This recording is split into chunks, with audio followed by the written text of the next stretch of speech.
মাহে রমজানের এই পড়ন্ত বিকেলে আমি শ্রদ্ধার সাথে স্মরণ করছি মহান মুক্তিযুদ্ধের বীর শহীদদের। ৯০-এর গণ আন্দোলন এবং ২৪-এর গণ অভ্যুত্থানে শাহাদাত বরণকারী সকল ছাত্র জনতাকে গভীর শ্রদ্ধার সাথে স্মরণ করছি ২০০৯ সালের ২৫ এবং ২৬শে ফেব্রুয়ারি পিলখানায় সংগঠিত বর্বরোচিত হত্যাকাণ্ডে শাহাদাত বরণকারী ৫৭ জন দেশপ্রেমিক সেনা কর্মকর্তা সহ ৭৪ জন বীর শহীদকে।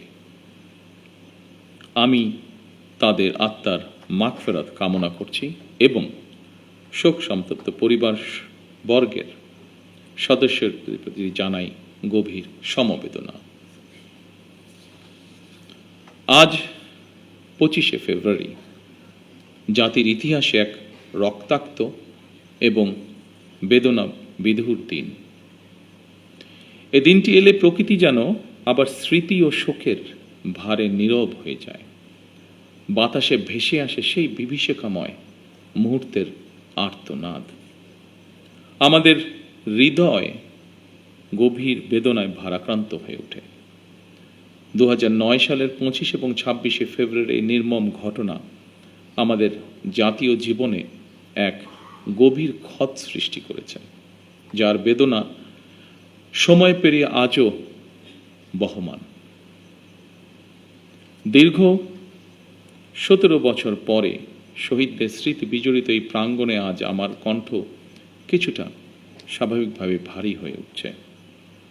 আমি কেবল একজন জনপ্রতিনিধি হিসাবে নয়, একজন সেনা পরিবারের সদস্য হিসাবে, একজন সহযোদ্ধার সন্তানের মতন আপনাদের সামনে, আপনাদের সাথে আজকে উপস্থিত হয়েছে।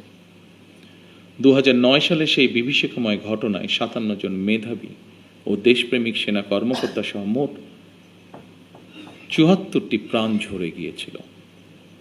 প্রতিটি নাম একটি পরিবারের আলো নিভে যাবার গল্প, প্রিয়জন হারানোর বেদনা বিধুর অধ্যায়, একটি সন্তানের পিতৃহীন হওয়ার ইতিহাস, একটি স্বপ্নের অসমাপ্ত মহাকাব্য।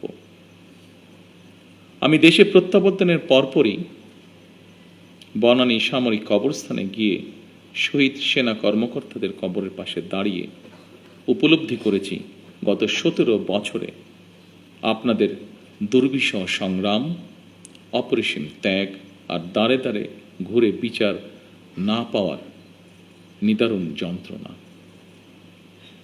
সম্মানিত উপস্থিতিবৃন্দ, আমি বিশ্বাস করি পিলখানার ঘটনাকে রাষ্ট্রীয় মর্যাদায় স্মরণ করা আমাদের জাতীয় দায়িত্ব।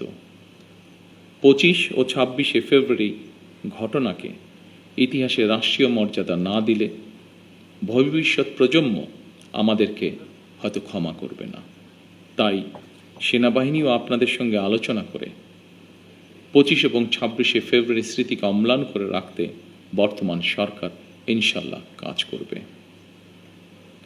আমাদের সীমান্তরক্ষী বাহিনী শিকড় আমাদের স্বাধীনতার ইতিহাসে প্রথিত।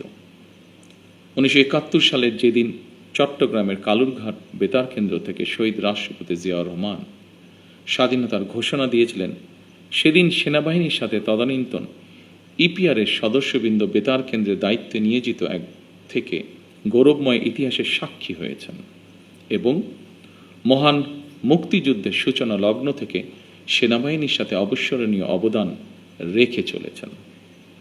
পরবর্তীকালে শহীদ রাষ্ট্রপতি জিয়াউর রহমান সীমান্তরক্ষী বাহিনীকে সুসংহত করতে বিশেষ গুরুত্ব আরোপ করে অবকাঠামোগত উন্নয়ন এবং প্রয়োজনীয় সংস্কার কাজ করেন।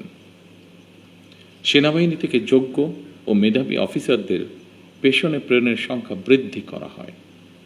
১৯৭৮ সালে এই বাহিনীর ইতিহাসে সবচেয়ে বড় ঘটনা হল সামরিক কায়দায় নতুন করে পুনর্গঠিত করা। পূর্বের উইংসমূহকে পরিবর্তন করে ব্যাটালিয়নে রূপান্তর করা হয়।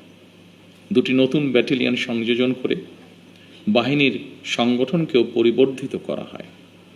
দীর্ঘ সংগ্রামের পর আজ জনগণের রায় নির্বাচিত সরকার দেশ পরিচালনা করছে। দেশের প্রশ্নে আমরা সীমান্ত বাহিনীকে আরও আধুনিক ও সুসংহত করব ইনশাআল্লাহ। আমাদের সদস্যরা দেশপ্রেম ও পেশাগত উৎসর্গতায় সীমান্তে দায়িত্ব পালন করবে ইনশাআল্লাহ। বাংলাদেশের স্বাধীনতা যুদ্ধে এবং স্বাধীনতা পরবর্তী দেশ গঠনে সেনাবাহিনীর রয়েছে উজ্জ্বল ইতিহাস। সেনাবাহিনী আমাদের সার্বভৌমত্বের প্রতীক। আমি মনে করি পিলখানার এই মর্মান্তিক ঘটনা ছিল আমাদের সার্বভৌমত্বকে নস্যাৎ করার একটি অপপ্রয়াস। পিলখানার ঘটনার পরিক্রমায় আমাদের জাতীয় নিরাপত্তার কাঠামোর দুর্বলতা ফুটে উঠেছে। তাই বহির্বিশ্বের সাথে তাল মিলিয়ে আমাদের জাতীয় নিরাপত্তার কাঠামোকে আরও আধুনিক, সময় উপযোগী এবং শক্তিশালী করা প্রয়োজন অবশ্যই, এবং এ লক্ষ্যেই আমাদের সরকার কাজ করবে ইনশাআল্লাহ। একই সাথে শহীদ পরিবারের সদস্যদের কল্যাণে তাদের সন্তানদের শিক্ষা, চিকিৎসা ও পুনর্বাসনের জন্য দীর্ঘমেয়াদী সুরক্ষা ব্যবস্থা গড়ে তোলার প্রতিশ্রুতি আমরা এরই মধ্যে ব্যক্ত করেছি। মাহে রমজান আমাদের সংযম এবং আত্মশুদ্ধির শিক্ষা দেয়। মহান আল্লাহর দরবারে প্রার্থনা করি তিনি যেন শহীদদের আত্মাকে শান্তিতে রাখেন, তাদের পরিবারকে ধৈর্য ও শক্তি দান করেন এবং আমাদের রাষ্ট্র প্রতিষ্ঠানসমূহকে ন্যায়, শৃঙ্খলা ও দায়িত্ববোধের পথে পরিচালিত করেন।